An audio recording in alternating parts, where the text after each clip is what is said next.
प्यारे स्टूडेंट, आज हम पढ़ने और समझने वाले हैं क्लास 10th का विषय गणित है। वर्कशीट नंबर हमारा 3rd है और यह वर्कशीट 9th ऑफ जुलाई 2021 के लिए है। तो डियर स्टूडेंट, आपका जो ये चैप्टर है दो चर वाले रैखिक समीकरण, हल और ग्राफी निर्देशन, आज इसमें देखेंगे। और इस चैप्टर से आपके बोर्ड एग्जाम में डेफिनेटली 5 मार्क्स के क्वेश्चन आते हैं, ठीक है। और 3 मार्क्स यानी 8 मार्क्स तक आ सकते हैं, लेकिन 5 मार्क्स तो पक्के हैं, ठीक है। तो इसमें आपको करना क्या है, कैसे करना है, पहली बात आपको याद रखना है, ग्राफ का यूज करना है। क्या करना है? ग्राफ का यूज करना है, ठीक है। जब आप ग्राफ का यूज करते हैं और फिर आप सॉल्यूशन करते हैं ना, तो आपका जो वर्क है वो इफेक्टिव बनता है और फिर आपके जो स्कोर है वो बेहतर इंप्रूव होगा, ठीक है। और साथ साथ में नॉलेज भी होगा। चलिए तो स्टार्ट करते हैं आज का वर्कशीट। पहला है, ग्राफ पर एक बिंदु दर्शाने के लिए मूल बिंदु को केंद्र माने और एक्स अक्ष और एक्स का मान देखें। यानी कि ग्राफ पर जो है ना, और फिर ये सेकंड पॉइंट है, वाई अक्ष पर वाई का मान देखें और इन दोनों को प्रतिच्छेद बिंदु से अपेक्षित करें। तो चलिए इसको मैं दिखा रहा हूँ। देखिए, सबसे पहले आपको एक ऐसे लाइन ड्रॉ करना है। ये एक्स डैश एक्स एक्सिस है और ये एक्स डैश है, ठीक है। इसको प्रतिच्छेद करते हुए करना है। ये वाई है और ये वाई डैश है, ठीक है। तो यहाँ पे हमेशा ये प्लस प्लस होता है, आपको पता होना चाहिए, ठीक है। ये प्लस माइनस होता है और ये माइनस माइनस होता है, ये माइनस प्लस होता है। तो आपको ये हमेशा याद रखना, ये प्रथम कोटि है, ये द्वितीय कोटि है, ये तृतीय कोटि है, ये चतुर्थ कोटि है, ठीक है। तो प्रथम पाद में जो है ना, या प्रथम कोटि में जो है ना, ये प्लस प्लस होता है। द्वितीय कोटि में प्लस माइनस होता है, ठीक है। तृतीय कोटि में जो है ना, इसमें क्या होता है डियर स्टूडेंट, माइनस माइनस होता है। चतुर्थ कोटि में जो है ना, क्या होता है, माइनस प्लस होता है, ठीक है। तो आई होप आपको ये समझ में आ गया, ठीक है। अब देखिए इसमें उदाहरण, निम्न ग्राफ को ध्यान से देखें और प्रश्नों के उत्तर दें। ये ग्राफ कह रहा है, इसको आपको देखना है और इसका प्रश्न का उत्तर भी देना है, ठीक है। तो चलिए, निम्न ग्राफ जैसे ए के निर्देशांक ए का निर्देशांक जो है ना, ये x का वैल्यू होता है, हमेशा याद रखिएगा, और ये y का वैल्यू होता है। इसमें भी ये x का वैल्यू होगा और ये y का वैल्यू होगा, ठीक है। तो इसमें ग्राफ दर्शाया गया है, ठीक है। तो a में जो है ना 2 और 3 है, d में -3 और 0 है, और थर्ड में -1 और 2 से प्रदर्शित बिंदु f है, ठीक है। यानी f इसको दिखाता है, और g में है -3 -3 वाला, जो ये दिखाता है, जो जी पॉइंट को दर्शाता है। तो चलिए इस ग्राफ को हम देखते हैं। देखिए यहाँ पे आपको सबसे पहले तो यहाँ पे आपको ये देखना है डियर स्टूडेंट, जो ए यहाँ देखिए ये 2 स्थान पे है, ठीक है। तो ये x का वैल्यू 2 है, प्लस में है, और यहाँ पे जो x का वैल्यू है, और ये आपका जो है ना, ये 3 है, ये y का 3 है, यहाँ पे ये 3 है। तो ये आपका ये दर हो गया, ठीक है, यहाँ पे। तो इसको ए पॉइंट माना गया है।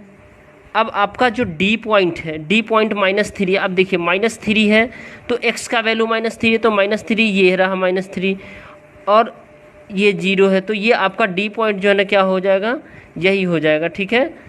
तो -3 और 0, यानी x का वैल्यू 0, क्योंकि ये हमेशा 0 होता है, ठीक है। यहाँ ओरिजिन कहते हैं, जिसको स्टार्टिंग कहते हैं। अब -1 और 2 से प्रदर्शित बिंदु f है, यानी कि -1 और 2, तो ये देखिए ये -1 है, तो x का ये y का -1 है, तो -1 y का आप देख लीजिए। ये तो y प्लस, ये क्या कहते हैं, ये प्लस में है, माइनस में ये रहा, तो ये है माइनस में y का 1 और x का 2 है, ठीक है। तो x का 2 प्लस में, तो यहाँ पे आ जाएगा, ठीक है। तो यहाँ पे आ जाएगा, तो आई थिंक ये जो है ना, अगर 1 ये है तो यहाँ पे आ जाएगा ये। तो इसी तरह आपका जो है ना, फिर जो g का जो पॉइंट है 3 और -3 है, तो प्लस में 3 है और माइनस में 3 है, तो ये रहा आपका प्लस में 3 और माइनस में 3, तो ये रहा आपका g पॉइंट, ठीक है। इसी तरह आपको जो है ना, कैसे दर्शाना ये दिखाया गया है। तो आई होप डियर स्टूडेंट आपको ये बेहतर तरीके से समझ में आ रहा है। अगर फिर भी कहीं डाउट है तो आप कमेंट बॉक्स में कमेंट करके पूछ सकते हैं मुझसे। तो ये देखिए इसमें बताया गया है, जो ये प्रथम कोटि द्वितीय, इसमें माइनस प्लस होता है, ठीक है डियर स्टूडेंट। ये माइनस प्लस होता है और ये माइनस माइनस होता है, ये प्लस माइनस होता है। ये प्रथम पाद, द्वितीय पाद, तृतीय और चतुर्थ पाद, ठीक है। अब आपको इसमें देखना क्या है डियर स्टूडेंट, जो ये पॉइंट आपको याद रखना है, एक रैखिक समीकरण के अपरिमित रूप से अनेक हल होते हैं। कितने होते हैं? कई हल होते हैं। x को अलग अलग मान देकर हम y का संगत मान प्राप्त कर सकते हैं। इस प्रकार से हम x y दिए गए रैखिक समीकरण का हल है। ठीक है, तो एक रैखिक समीकरण यानी एक लीनियर इक्वेशंस का कई हल हो सकते हैं, कई हल हो सकते हैं, यानी इन्फिनिटी मैनी सॉल्यूशन हो सकते हैं। अब आपको यहाँ देखना है,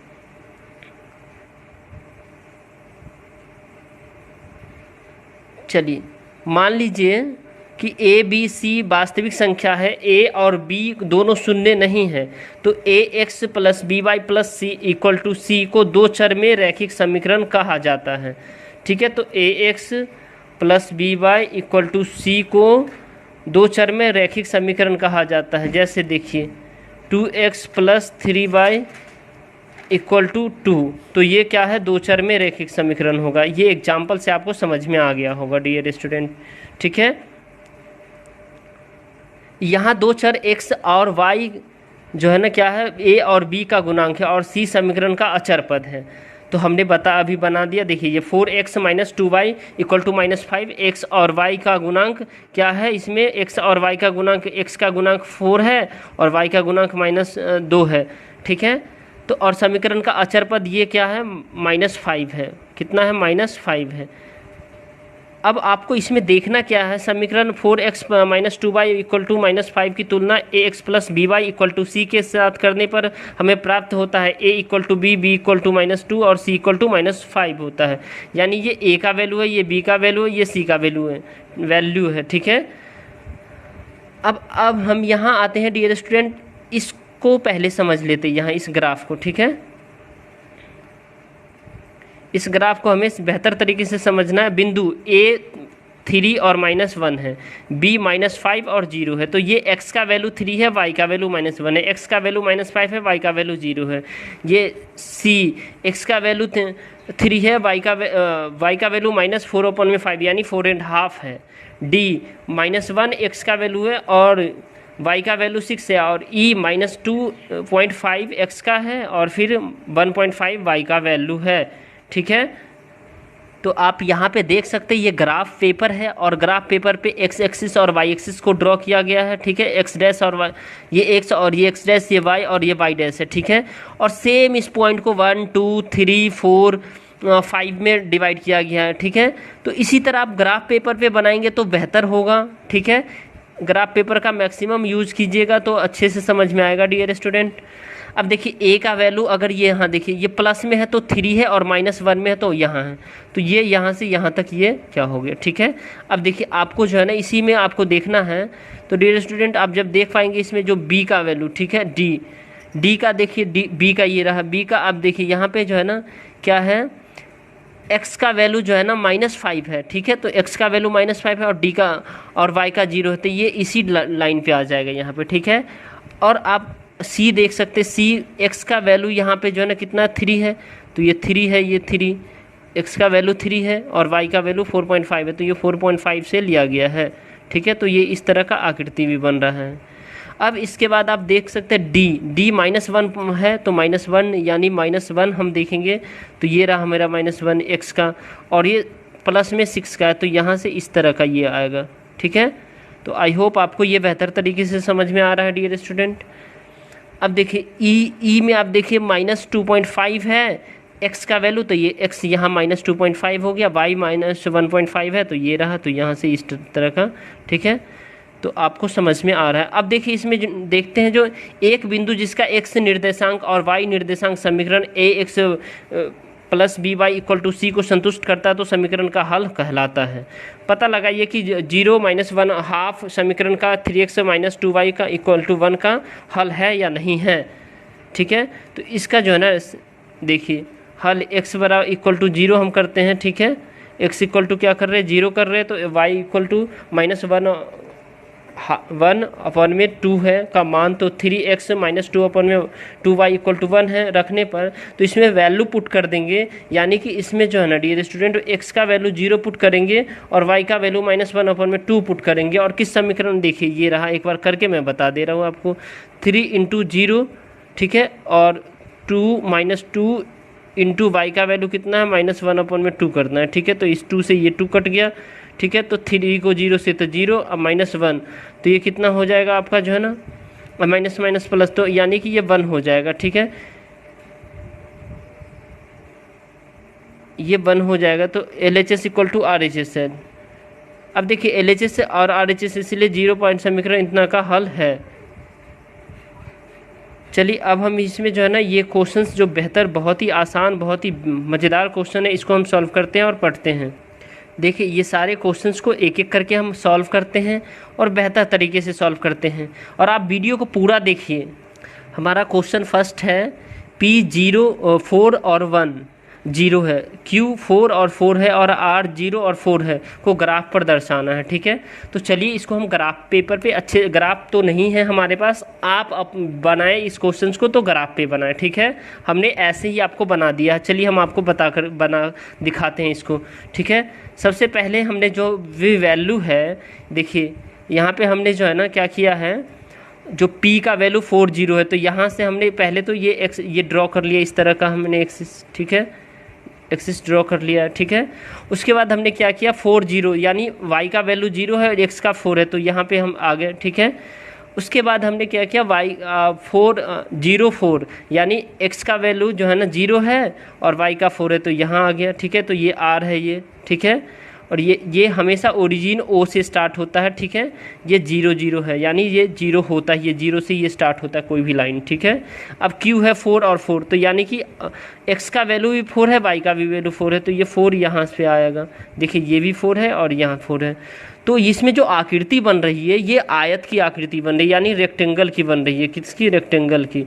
तो ये इसमें जो आकृति पूछा भी गया है तो किसका? आप आयत का लिखेंगे। तो ये आकृति किसका डियर स्टूडेंट? ये आयत का है। अब हम क्वेश्चन नंबर सेकेंड देखेंगे। क्वेश्चन नंबर सेकेंड है, पता लगाइए कि -2 और 1 समीकरण 2x + 3y = -1 का हल है या नहीं है। तो चलिए इसको हम भी देख लेते एक बार।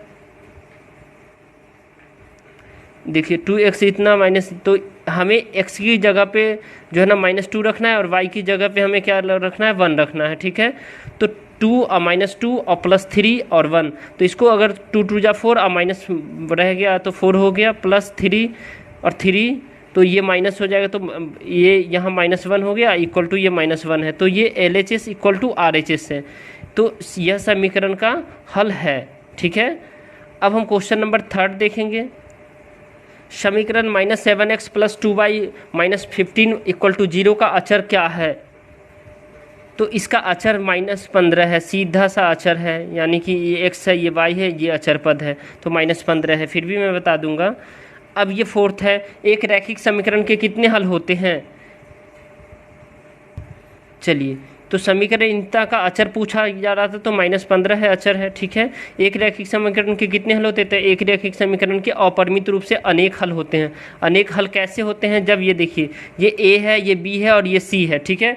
तो A1/A2, B1/B2 और C1/C2, तो ये जो है ना वैल्यू ऐसे आते रहेगा तो कई हल हो जाएंगे, ठीक है। तो इसी लेकर के हम कहते हैं अपरिमित रूप से अनेक हल होंगे, ठीक है। आपको याद रखना है। एक हल तब होंगे जब आप जो है ना A1/A2 ≠ B1/B2, ठीक है। तो ये एक हल है यहाँ पे, ठीक है, एक सॉल्यूशन है। यहीं पे अगर जो है ना आपका जो है ना डियर स्टूडेंट, अगर A1/A2 B1/B2 और C1 ≠ C1/C2, तो ये कोई हल नहीं है इसमें, याद रखिएगा। ये एक्स्ट्रा मैंने बता दिया आपको ताकि आपको बेनिफिट हो। चलिए, तो इसमें जो पुट करने पर जो है ना क्वेश्चन नंबर अब नेक्स्ट है, फोर्थ हो गया। फिफ्थ क्वेश्चन हम देखेंगे। क्वेश्चन हमारा फिफ्थ है, समीकरण 2x + 4y = 10 के 3 हल निकालिए, उन्हें ग्राफ पर दर्शाइए और उनका मिलान का सीधा रेखा बताइए। चलिए, तो इसको हम अच्छे से दर्शाते हैं। ये क्वेश्चन नंबर फिफ्थ है, फिफ्थ का आंसर है, ठीक है। तो देखिए 2x + 4y = 0, तो 2x = 10 माइनस, ये प्लस LHS साइड है तो RHS साइड जाएगा तो माइनस में हो जाएगा, तो 10 - 4y, तो x = 10 - 4y/2।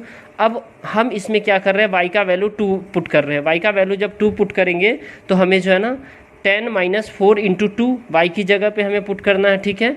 तो 4 2 जा 8 और 10 माइनस 8, तो 10 में से 8 गया तो 2 अपन में 2, तो ये कितना हो गया 1 हो गया। अगर हमने y का वैल्यू अगर 2 रखा तो x का वैल्यू कितना आया 1 रखा, ठीक है, आया, ठीक है। अब हम फिर y का वैल्यू जब हम 0 रखेंगे तो y का वैल्यू 0 रखेंगे तो x 10 माइनस 4 0, तो 10 माइनस 4 को 0 से मल्टीप्लाई करेंगे ख़त्म हो जाएगा, कट जाएगा, और x इक्वल टू 10 अपन में 2, तो ये 5 हो जाएगा। अगर हम y का वैल्यू 0 रखे हैं तो x का वैल्यू क्या हो जाएगा 5 आ गया। तो इसको हम लिख सकते हैं 5 और 0 ऐसे, ठीक है।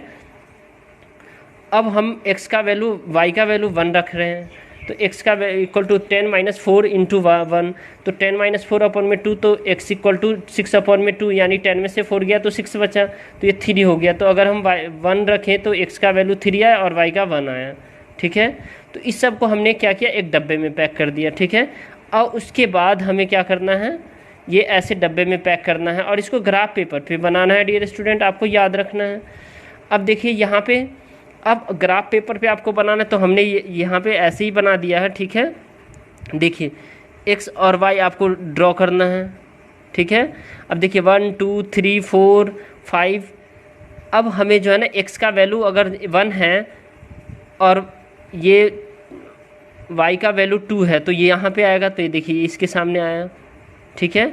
ये कहाँ है, इसके सामने आया। उसके बाद x का वैल्यू 5 है और y का वैल्यू 0 है, तो ये यहीं पे आएगा, ठीक है। उसके बाद x का वैल्यू 3 है, x का वैल्यू कितना 3 है और y का 1 है, तो 3 है और y का 1 है, तो ये भी यहीं पे आएगा, ठीक है, ये रहा, ठीक है।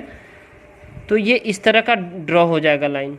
तो आई होप आपको समझ में आ गया है डियर स्टूडेंट। अगर आपको ये वीडियो पसंद आया तो इस वीडियो को लाइक कीजिए, हमारे चैनल पे नए हैं तो हमारे चैनल को सब्सक्राइब कीजिए और अपने दोस्तों तक शेयर कीजिए इसे, ताकि इस चैनल पर आप सभी के लिए 1 से 2 दिन पहले वर्कशीट अपलोड कर दी जाती है, ताकि क्लास 10th के स्टूडेंट हैं आप अपने बोर्ड की पढ़ाई बेहतर तरीके से करते रहें, ठीक है। कहीं भी डाउट हो उसमें भी पूछ सकते हैं। चलिए तो बाय बाय, टेक केयर।